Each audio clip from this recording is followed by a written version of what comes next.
Hey everyone, I hope you're really doing well. Today we are going to cover an important Spanish poem which name is Amor America. जिसे लिखा है Pablo नरूडा ने। इसके हम लोग 3 poems पढ़ेंगे, इसके कैंटोस पढ़ेंगे। तो आज सबसे पहले वाला कैंटो स्टार्ट करते हैं। इसकी थोड़ी-सी आपको डिस्क्रिप्शन दूँगी ब्रीफ सी और उसके बाद हम लोग पोएम स्टार्ट करेंगे। तो अमोर अमेरिका ये बेसिकली एक स्पेनिश पोएम है जिसे 1950 में इंग्लिश में ट्रांसलेट किया गया था। इसकी एक बुक थी, पैब्लो ने एक बुक लिखी जिसका नाम था कैंटो जर्नल। इसके अंदर 2 वॉल्यूम्स थे जिसमें मोर देन 300 पोएम्स थी और ये 300 की 300 जो पोएम थी वो सारी स्पेनिश में थी, ठीक है। अब ये 300 पोएम को 15 सेक्शंस में डिवाइड किया गया। अब इन 15 सेक्शंस में से सबसे पहले सेक्शन की जो पहली पोएम थी वो थी अमोर अमेरिका, लेकिन उस पहले सेक्शन का नाम क्या था? अ lamp on the earth. So a lamp on the earth में पहली पोएम है अमोर अमेरिका और जिसका इंग्लिश में मतलब है अमेरिका माय लव। तो इस पोएम में हम लोग पढ़ने लगे हैं साउथ ईस्टर्न अमेरिका की हिस्ट्री। एंशियंट अमेरिका के जितने भी आबाओ अजदाद थे, कोलंबस ने जब अमेरिका को दरियाफ्त किया, डिस्कवर किया 40s में या 50s में, तो उससे पहले क्या उस जगह के हालात थे या वो कैसे लोग थे वो पढ़ने जा रहे हैं। So without wasting any time let's get start. Let's see what writer writes about it. Before the wig and the dress code, there were rivers, arterial rivers. There were cordilleras, jagged waves. What the condor and the snow seemed immutable. There was dampness and the dense growth. The thunder, as yet unnamed, the planetary pampas. पहले तो आप लोग मतलब समझ लीजिएगा सीधा सीधा। आर्टिलरियस reverse जो होते हैं ना, वो वाले रिवर्स होते हैं जो पहाड़ों से पानी लाते हैं और फिर जाकर समुद्र में गिर जाते हैं, यानी उनसे मिल लेते हैं। उसके बाद कॉर्डिलरस है। कॉर्डिलरस का मतलब होता है द माउंटेन रेंजेस, यानी पहाड़ी सिलसिले जो होते हैं, एक के साथ दूसरा पहाड़ होता है, दूसरे के साथ तीसरा एंड सो ऑन, ठीक है। उसके बाद जैग्ड वेव। जैग्ड वेव का मतलब होता है जिगजैग वेव्स जो होती हैं। इसके बाद है कॉन्डर। कॉन्डर का मतलब होता है वल्चर, यानी जो गिद्ध होते हैं ये एक वल्चर बर्ड्स होती हैं जिनके गर्दन पे बाल नहीं होते। दे सीम्स लाइक ईगल या ईगल की तरह होते हैं, लेकिन इनकी जो नेक है इस पे बाल नहीं होते, इन्हें वल्चर कहते हैं। एंड इसके बाद है इम्यूटेबल, जिसको फिक्स्ड या अनचेंजेबल कहते हैं। कोई भी चीज़ जो अनचेंजेबल हो, कोई भी चीज़ जो फिक्स्ड हो, जिसे चेंज ना कर सकते हैं, उसे कहते हैं। डैम्पनेस नमी को कहते हैं। डेंस ग्रोथ जो है वो फॉरेस्ट को कहते हैं, जंगलात को कहते हैं। थंडर जो है वो थंडरिंग को कहते हैं, बिजली चमकना। प्लानिटरी जो है वो प्लैनेट्स को कहते हैं, सियारों को कहते हैं। और पैम्पस, पैम्पस समझने वाली चीज़ है। A wide generally grass covered plain of South America, एक ऐसा इलाका, एक ऐसा खुला मैदान जिसमें घास ही घास है और जिसने पूरे जो प्लेन एरिया है ना साउथ अमेरिका का, उसको कवर किया हुआ है। यानी घास ने साउथ अमेरिका के प्लेन एरिया को प्रॉपर तौर पर उसको कवर किया हुआ है, जिसे पैम्पस कहते हैं। समझ आ गई? अब इसके जो है वो ट्रांसलेशन देख लेते हैं। Before the wig and the dress code. Wig और ड्रेस कोड से पहले, पहले से मुराद विग या ड्रेस कोड क्या मतलब, क्या सिंबलाइज करें? ये सिंबलाइज करें स्पेनिश के लोगों को। जब तक क्रिस्टोफर कोलंबस ने 1942 में अमेरिका को डिस्कवर नहीं किया था, ये बहुत ही एक खूबसूरत किस्म का इलाका था। वो अपने जो है एक पेट्रियाटिज़म शो करे, वो बताने लगा कि कैसी सिचुएशन थी। तो पहली लाइन में उसने बड़ी ही ब्रीफ तरीके से जो इन्फॉर्मेशन दे दी है किन के बारे में, स्पेनिश लोगों के बारे में, जो लोग ड्रेस कोड पहना करते थे, जो लोग विग लगाया करते थे। तो वो कहते हैं विग और ड्रेस कोड पहनने वाले लोगों से पहले देयर वर रिवर्स, यहाँ पर बहुत ज़्यादा रिवर्स थे। और वो कैसे रिवर थे? आर्ट्रियल्स रिवर थे। वो पहाड़ों से पानी लाते थे, अपने साथ बहुत से मिनरल्स मदनियात लेकर आते थे और जाकर समुद्र में गिर जाया करते थे। और यहाँ पर क्या थे? माउंटेन रेंजेस थी, कॉर्डिलरस थे, जैक्ट वेव थी, जिगजैग वेव्स थी। अब आप ये सारा मनाजिर अपनी आंखों के सामने देखते जाएं और इमेजिन करते जाएं कि कितना खूबसूरत ये सारा सीन हो रहा है। वेयर द कॉन्डोर, ये जहाँ पे गिद्ध थे, and the snow seem immutable, और जहाँ पे जो स्नो थी पहाड़ों की चोटियों पर म्यूटेबल थी, अनचेंजेबल थी, फिक्स थी। ये नहीं था कि 6 महीने जो था मौसम चेंज हो जाता था, 6 महीने और चेंज होता था, नहीं, बल्कि वहाँ पे फिक्स थी, ठीक है। कॉन्डोर मैंने आप लोग को बताया ये गिद्ध होते हैं, ये ईगल की तरह नज़र आते हैं, लेकिन इनकी गर्दन पे एक्चुअली बाल नहीं होते, ठीक है। There was dampness and dense growth, और वहाँ पर क्या थी? नमी थी, हवा में नमी थी और बहुत ज़्यादा जंगलात थे। द थंडर, वहाँ पे बिजली भी चमका करती थी। एज येट अननेम, और इस जगह का अभी तक नाम नहीं रखा था सिवाय इस चीज़ के। मैं आप लोगों को बताऊं कि ये क्या था? द प्लानिटरी पैम्पस, कि ये एक ऐसा सियारा था जिसे घास ने अपनी चारों तरफ से ना घेरा हुआ था और जिस पर अभी तक लोग नहीं आए थे। यानी कौन से लोगों की वो बात कर रहे हैं? विगो ड्रेस कोड वालों की। क्रूअल और ब्रूटल जो है वो बिहेवियर बता रहा है स्पेनिश का, जो उन लोगों ने यहाँ पर आके किया। इसका मतलब वो खुद को जो है एज ए एंजल भी कह रहे हैं, खुद को क्या कह रहे हैं, इनोसेंट पीपल जो है यहाँ पर डिस्क्राइब कर रहे हैं साउथ अमेरिका के लोगों को। सही हो गया। क्या वो कहते हैं कि विगो ड्रेस कोड पहनने से पहले यहाँ पर बहुत ज़्यादा दरिया थे, ऐसे दरिया जो पहाड़ों से पानी लेकर आया करते थे और जो समुद्र में जाकर मिल जाया करते थे। यहाँ पर पहाड़ी सिलसिले थी, धुंधली लहरें थी, यहाँ पे गिद्ध थे और हमेशा बर्फ़ से ढकी रहने वाली चोटियाँ थी। यहाँ पर नमी थी, जंगलात की इतनी नशोनुमा थी ना कि पूरा इन्वायरमेंट जो था बहुत अच्छा हो जाता था। यहाँ पर बिजली की जो बिजली की जो चमक होती है ना, वो भी यहाँ पर होती थी। और अभी तक इस इलाके को किसी ने कोई नाम नहीं दिया था, क्योंकि क्रिस्टोफर कोलंबस ने ये बात क्लेम की है कि उसने ही अमेरिका को डिस्कवर किया है और उसने ही ये नाम रखा है। ठीक है, तो वो ये कहता है कि एक ऐसा सियारा था जहाँ हर तरफ ही हरियाली थी, खूबसूरत समा था, हर तरफ डिसेंट जो थी वो प्लेसेस थी। और इसका अभी तक हमने कोई नाम नहीं रखा था। एक्चुअली में ये नाम किसने रखा था? क्रिस्टोफर कोलंबस ने। नेक्स्ट देखिए, और फिर दूसरे स्टेंजा में वो बात करें यहाँ के लोगों की। द मैन वॉज डस्ट, यहाँ के जो लोग थे वो मिट्टी थे। अर्थन वेस्ट, एक ऐसे ही थे जैसे एक मट्टी का घड़ा होता है, वो वैसे ही थे बिल्कुल। मतलब बहुत ही ज़्यादा मासूम थे, बहुत ही ज़्यादा पॉइस पर्सन थे। एन आईलिड ऑफ ट्रम्बलस लोम, इसकी जो आईलिड थी, आँख की, ये जो हमारे आईलिड होते हैं ना नशिश के ऊपर, जिससे हमारी आँख बंद होती है उसे आईलिड कहते हैं। तो वो कहते हैं उसकी जो आईलिड थी वो ट्रमेलियस लोम थी, यानी कांपती हुई आँख थी। द शेप ऑफ क्ले, और ऐसे लगता था जैसे ये भी मिट्टी की बनी हुई है। ही वॉज अ कैरिब जग, ही से मुराद कौन? वो अपने एंशियंट को कह रहे हैं, वो साउथ अमेरिका के पुराने लोगों को कह रहे हैं, उन ट्रेडिशनल लोगों को कह रहे हैं जो यहाँ पर रहते थे, नेटिव पीपल्स की बात करें। ही वॉज कैरिब जग, वो उस कैरिब जग की तरह थे, वो चिपचा स्टोन की तरह थे, वो इम्पीरियल कप ऑफ और कैनियन सिलिका की तरह थे। मैंने जितने भी नाम बोले ना, कैरिब जग, चिपचा स्टोन, इम्पीरियल कप और कैनियन सिलिका, ये क्या चीज़ें शो कर रही है? पहले के लोगों की इनोसेंस जो है वो शो करे। तब तक मेटल नहीं आया था, तब तक सिर्फ जो सैंडस्टोन की चीज़ें बना करती थी, लोग जो थे इन चीज़ों को जो है वो पसंद किया करते थे। और ये सब डिफरेंट डिफरेंट जो है लैंग्वेजेस हैं, डिफरेंट डिफरेंट कास्ट है, डिफरेंट डिफरेंट विलेजेस हैं, लोग हैं। ठीक है, और उसने इनके रेफरेंस इसलिए दिया ताकि उसकी जो इनोसेंस है पहले लोगों की वो पता चल सके कि वो कैरिब के जग की तरह थे। यानी ये सारी चीज़ बहुत ज़्यादा प्रीशियस होंगी, तो उन्होंने ये चीज़ें यहाँ पर मेंशन की हैं। ठीक है, टेंडर था, वो बहुत ज़्यादा नाजुक थे। एंड ब्लडी वॉज ही, और वो खूनी भी थे। अब खूनी किस तरीके में? जैसे वो पहले शिकार किया करते थे, उन्हें ज़्यादा लोगों का नहीं पता था, वो बहुत ज़्यादा जो थे टेक्नोलॉजी से दूर थे, तो इस तरीके की उन्होंने बात की। ठीक है, but on the grip of his weapon of moist flint, लेकिन उसकी जो ग्रिप थी, उसके वेपन के ऊपर, जो वेपन वो बनाया करते थे उनके ऊपर जो ग्रिप थी उसकी, वॉज मोइस्ट फ्लिंट। यहाँ पे मॉइस्ट का मतलब होता है बहुत ज़्यादा मॉइस्चराइज़र, थोड़ा सा गीला सा, और फ्लिंट का मतलब होता है ये एक हार्ड रॉक होती है, फॉर्म ऑफ रॉक होती है। ठीक है, और उससे उसने हथियार बनाया, लेकिन उस हथियार पे जो उसकी ग्रिप है उसने बताया कि वो इतनी पक्की थी, इतनी मजबूत थी। लेकिन the initial of the earth were written, और जब दुनिया स्टार्ट हुई थी ना, तो उसके जो इनिशियल थिंग्स थी ना, तो उन्होंने स्टार्ट की थी। मतलब उनके हथियारों पे हर डेट मेंशन थी। वो बात बता रहे कि हम लोग कितनी देर से यहाँ पर रह रहे हैं।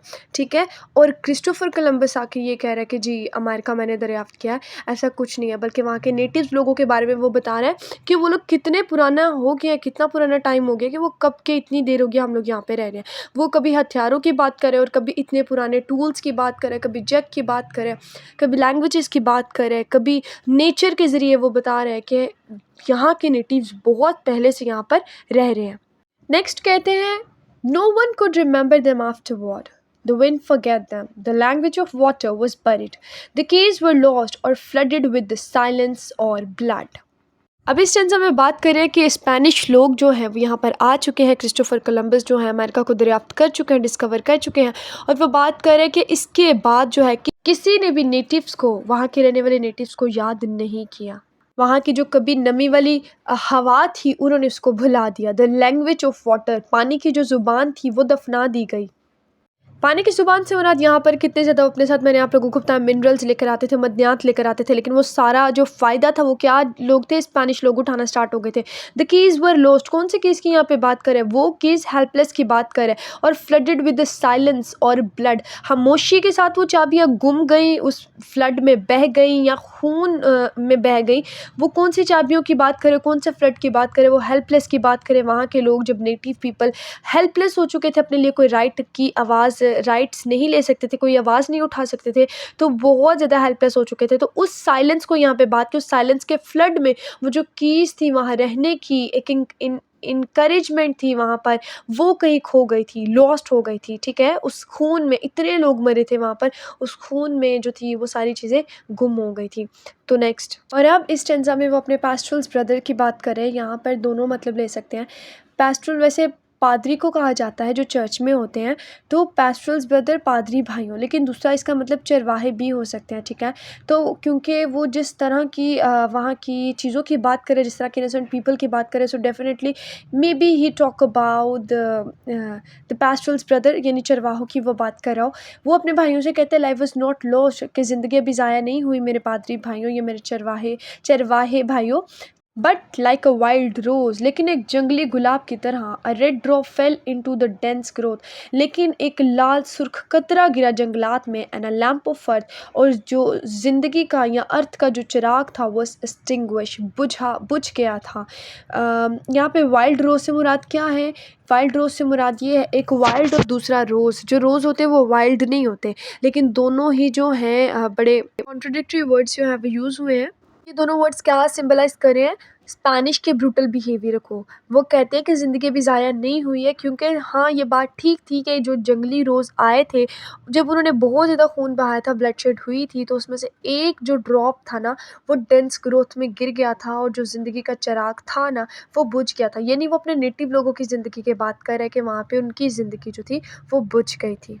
और नेक्स्ट कहते हैं, I'm here to tell the story from the peace of the buffalo to the whipped sands of the final earth, in the foam accumulated by the Antarctic light, and through the precipitous burrows of the somber Venezuelan peace.